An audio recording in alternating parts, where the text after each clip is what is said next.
Hello दोस्तों। दया बाबू एक वृद्ध व्यक्ति थे। उनकी उम्र अब 75 वर्ष की हो चुकी थी। उनका शरीर उम्र के हिसाब से थक चुका था, लेकिन दिल में वो पहले जैसा ही ऊर्जा से भरपूर महसूस करते थे। दया बाबू का एक बेटा था, राजेश, जो अब शादीशुदा था और अपनी पत्नी निशा के साथ एक छोटे से शहर में रहता था। राजेश का काम एक बड़ी कंपनी में था और वह अपनी जिंदगी में व्यस्त था। निशा, राजेश की पत्नी, एक प्यारी और समझदार महिला थी, लेकिन दया बाबू को लगता था कि वह उससे बहुत दूर हो चुकी थी। जैसे वह अब पहले जैसा ध्यान नहीं देती थी।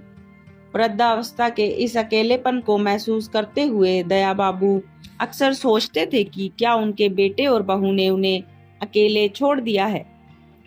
वह यह मानने लगे थे कि राजेश और निशा अब उन्हें वृद्धाश्रम में भेजने का सोच रहे हैं। इस विचार ने उन्हें गहरे विचारों में डाल दिया था। इसके बाद जो होता है वह वाकई चौंकाने वाला है।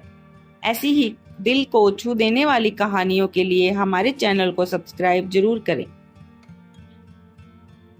एक दिन राजेश और निशा ने दया बाबू को फोन किया और कहा कि वे उन्हें रविवार को कहीं बाहर ले जाना चाहते हैं। यह सुनकर दया बाबू को लगा कि शायद अब उनका बेटा और बहू उनका ध्यान रखने के लिए समय निकाल रहे हैं। लेकिन एक और विचार भी उनके मन में आया, क्या वे उन्हें वृद्धाश्रम में छोड़ने जा रहे हैं? यह विचार उनके दिल में घुस गया और उन्हें गहरे तनाव में डाल दिया। दया बाबू ने खुद से कहा, क्या यह सच है? क्या मेरे बेटे और बहू ने मुझे अकेला छोड़ने का फैसला किया है? वे लगातार इसी भ्रम में रहे। रविवार को राजेश और निशा उन्हें लेने आए और दया बाबू ने अपने मन को समझाते हुए सोचा कि शायद यह उनका भ्रम है।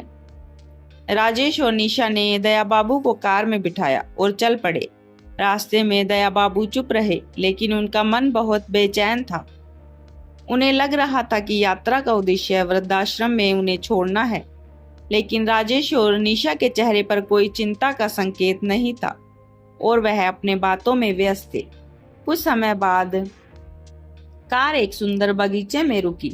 दया बाबू हैरान होकर बाहर देखने लगे। यह कोई वृद्धाश्रम नहीं था, बल्कि एक बगीचा था जिसमें रंग बिरंगे फूल खिले थे। राजेश ने मुस्कुराते हुए कहा, पापा, यह हम आपको एक गुप्त तोहफा देने लाए हैं। दया बाबू का दिल धड़कने लगा। वह अंदर से खुश थे, लेकिन फिर भी भ्रमित थे। राजेश ने कहा, पापा, हम जानते हैं कि आप अकेला महसूस करते हैं और हम चाहते हैं कि आप हमारे साथ कुछ वक्त बिताएं। हमने सोचा क्यों न हम यहाँ आकर कुछ समय साथ बिताएं।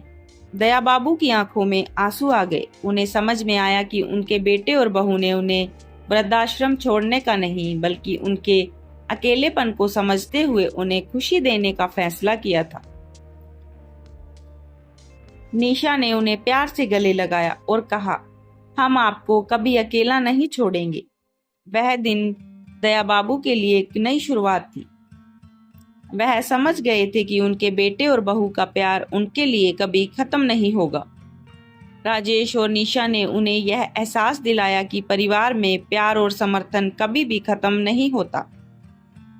उस दिन के बाद दया बाबू ने अपने जीवन को नए दृष्टिकोण से देखा। वह न केवल अपने परिवार से जुड़ गए, बल्कि उन्होंने यह भी जाना कि रिश्तों की सच्ची ताकत समय और उम्र से नहीं, बल्कि प्यार और समझ से आती है। दया बाबू का दिल अब हल्का और खुश था। उन्होंने पुराने विचारों को त्याग दिया और अपने परिवार के साथ हर पल का आनंद लेने का फैसला किया। और इस तरह से उनके जीवन में एक नया अध्याय शुरू हुआ, जो प्यार और समझ से भरपूर था।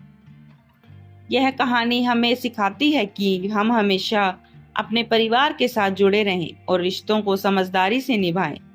कभी कभी हमें अपने भ्रम और संदेह को छोड़ देना चाहिए, क्योंकि परिवार के सदस्य हमेशा हमारे साथ होते हैं, चाहे वह किसी भी रूप में हमें समर्थन देते हों।